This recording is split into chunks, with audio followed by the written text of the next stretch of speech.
What's going on, guys? Welcome back. I'm your host, Ryan Richards, residential loan officer and real estate investor based out of Massachusetts and Rhode Island. Today I'm bringing a solo episode with one of my favorite topics. How are clients winning in the market today? We'll touch a few different topics, everything from buying your first owner-occupied property, whether it's a single family, a condo, multifamily. We'll talk a little bit about the real estate investment side.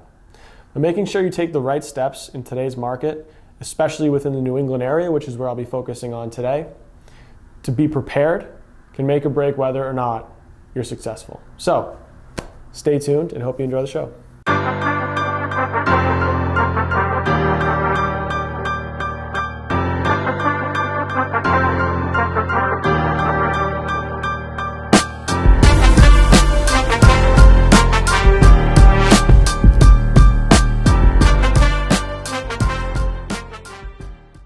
So despite what you might have heard about the real estate market, there are a lot of people winning and finding real success in the market today.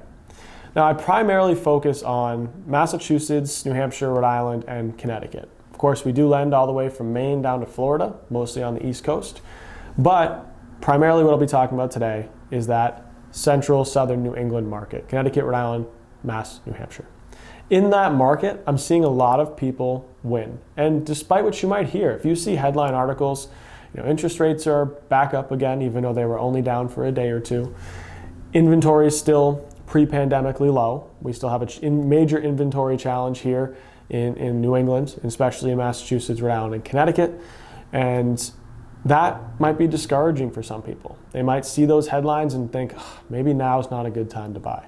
But I'm here to tell you the contrary. I've had so many clients who are winning in today's market, whether it's buying your first property, whether it's a home to live in, or an investment property. There are still great deals happening, and there are investors who have multiplied their portfolios over the past few years.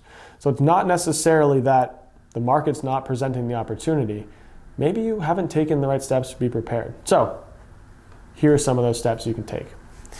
Number one, you have to know the market dynamics. This is not a market where you can sit back on the sidelines and passively look at real estate. There are too many opportunities that come and go in a day or two. And there are properties that will still go on the market and be under contract in 24 hours. That does still happen. We do have multiple offer situations more often than not if the property is priced appropriately and it's marketed appropriately. We do also have some scenarios where properties sit on the market. So there are still opportunities in that space. But by and large, if it's a good opportunity, it's priced right, it's marketed well, and it's in good condition, it goes pretty quickly. So you want to make sure that you are prepared well in advance of your purchase so you can jump on opportunities when you see them. My buyers that are winning are starting the conversation about buying a house 6 months or 12 months before they actually want to buy. Number one, that conversation starts with a lender, like myself, walking through what do they qualify for? What types of programs will they have access to? How much money do they have to spend? What's their monthly payment? How does the process work? Because that gives them a time to actually execute a plan, right? If I was going to say, let's say I want to save for my kid's college fund. If I just think I'm going to go out to eat less and maybe not buy as many clothes or not go on Amazon and will my way into saving for that, that's crazy, right? You're going to set up a plan well ahead of when you need to prepare for it so that you actually achieve your goals. It's the same thing with buying a house. If you're thinking you want to buy in the next year, highly recommend having that conversation early. Give yourself enough time to prepare, because then that allows you to feel really comfortable when it's time to buy a house, knowing you've done everything you possibly could to put yourself in the best possible position, whether it's on the interest rate side, the program side, or just your overall financial profile. Maybe you saved up a little bit of extra money. You feel good about the work you've put in that put you in that position. So it gives you more confidence. And you know what to expect. So when you have that second conversation with your mortgage lender, ideally myself, you would be able to walk in and have less thoughts, fears, concerns about the numbers and put more of your focus on searching for the house, which I think that's the more fun part, right? No one likes talking to their lender. Hey, how much money do I have to spend? What's my interest rate? How much closing costs do I have? those types of conversations I find less exciting than what's the opportunity. Let me envision myself in this property. Do I like this community? Is the first floor bedroom all right for me? Can I picture my family here? If it's an investment property, what are the returns looking like? How can this help me set up for my financial future? What does this property look like 5 years down the line, 10 years down the line? Those types of things are more exciting. And I do lending for a living, so it's tough for me to admit that. But I understand. People don't like talking about how much money they have to spend. But start the process as early as you possibly can. Be prepared. And then, again, I always say partner with the right real estate agent. My clients who have good real estate agents, and a lot of them do, there are a lot of great real estate agents out there, make sure they know the market, right? If you partner with someone who specializes in your market and in your type of purchase, you're going to find success. Realtors know what homes are going to sell for. They know typically what the offer situation is going to be like, and they know great strategies. I just had a scenario where a realtor calls me. She's explaining, yes, the property's listed for $600,000, but all of the comparable data in the market's telling me this property's worth $650,000. There were 4 or 5 other offers on the table. She goes, this property is going to need to get bid up to $650,000. Other buyers are going to be willing to pay $650,000. So we figured out the numbers, got our client to be able to pay $650,000 for the property. And that's exactly what it took to get the property. There were 3 other offers, and they were all at just about $650,000. So again, it's knowing the market to best position yourself. This wasn't a scenario you could throw in an offer at or below asking price and expect to get the property. So you need someone who understands the market. And that's a very market-specific trait. There might be some markets, even within Massachusetts, or even with certain towns or communities, that there might not be other offers. So in that case, yes, you don't have to necessarily go above the asking price. You don't necessarily have to be as aggressive on the property. But if you don't have someone who knows that trend and the actual scenario, you might miss out on the opportunity. So again, always find a great real estate team, someone who specializes in your market. And then the last piece of advice is my clients who are winning are committed.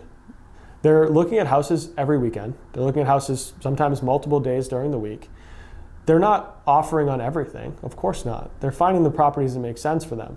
But because they're so active in the search, they're seeing so many properties, when they do see the right property that comes up, they jump on it. A lot of times people tend to tiptoe into the process. They'll look at one house, they'll take a week or 2 off, they'll look at another house. So when they see a house they like, they're hesitant to put in an offer or be aggressive because they haven't really seen that many properties. They might love the house, but they don't have any reference point. It's their first offer. They don't have anything to look at. So be active, right? If I was starting a new process, like let's say, for example, I was going to the gym, and I just went once, and I went back 3 weeks later, and then the next time I went back, there was a lifting competition. You think I'd want to be in the competition? No, I only lifted twice in the last 3 weeks. The same thing with real estate. Like if you're going to jump in, be consistent. Like stay committed to your search, know your criteria, and be willing to jump on opportunity. So obviously there's a caveat, of course. Don't be overly aggressive, right? You can always have that yin and yang type discussion, but make sure you know what you're looking for. Stay active in the process, and if you're committed and willing to take advice from the professionals around you, you will succeed. I've seen it. I have many clients winning and a lot of clients walking into properties with significant equity. They found the dream home they never thought they could. They beat out 10 or 15 offers, whatever the case. But those clients who are winning were prepared, they're active and committed to their search, and they were willing to take the advice of the professionals around them. And that's why you have a team, right? Why would you have a real estate agent if you don't want to take their advice, right? That's the whole point. Why would you have a mortgage loan officer if you already knew how to do everything and you had the money? You wouldn't. So important to surround yourself with the right team, be prepared, and honor your commitments to yourself. If you're looking for a property, go all in on that. Focus on the property. Don't casually look. Don't take your foot off the gas, and you will find something. Now, that might not be your circumstance. Sure, there are people who generally, they want a property, but it's not top priority for them. They take their time, and they slowly look at properties here and there. That's totally fine. But don't expect to find it on the first weekend. That's going to probably take you more time because you're not seeing as many properties. Either way, start the process early. And if you want someone to talk to, I'd be more than happy to help. So I hope you enjoyed the show. We'll see you on the next one.